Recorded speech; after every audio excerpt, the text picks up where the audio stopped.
Let's talk about the best herbs for parasites. Now, what is a parasite?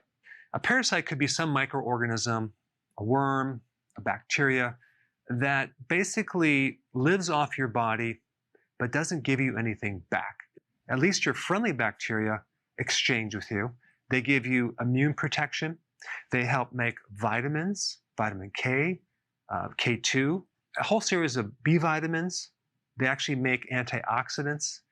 They'll even eat things that you don't even eat. They'll eat fiber and they convert it into things like chemicals like butyrate, which help give your colon cells energy, and they even help with your blood sugars. Let me give you another example of what I consider a parasite.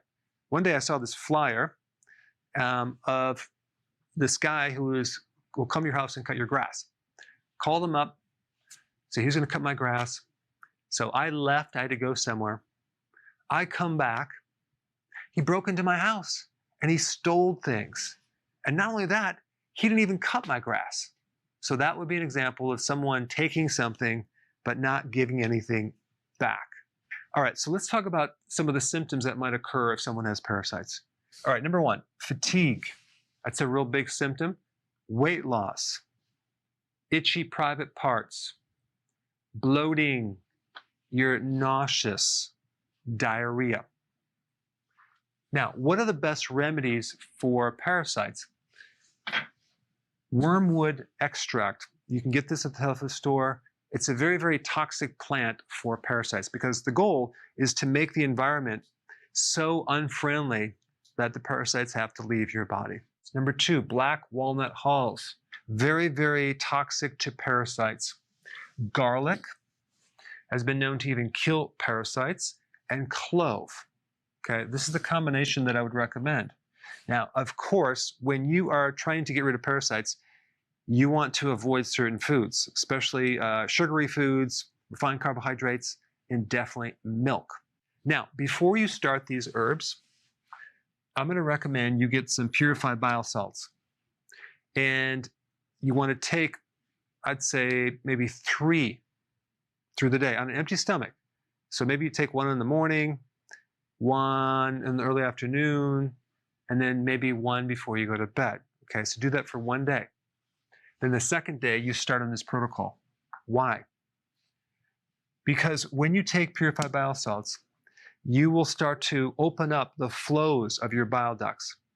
And because when you start to take these herbs, it's going to kill off microbes. It can even break open the microbe, which could actually release endotoxins, which tend to shut down the bile ducts. And that's when you feel sick, when you're trying to do a detox or you're trying to kill off parasites or fungus. So I always recommend this. Take this one little step. Get your liver and bile ducts flowing first for a day, then do this. I've learned the hard way.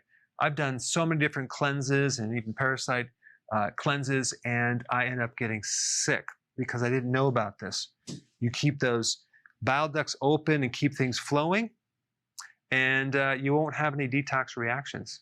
So when you take these as well, go slow. Like maybe take 1 of each, see how you do, and then the next day take a little bit more and a little bit more until you reach the recommended amount on the directions that is on the bottle.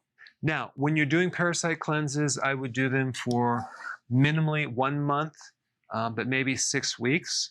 And then at that point, stop taking it, see how you do. And it's not a bad thing to do this every so often, maybe every 6 months.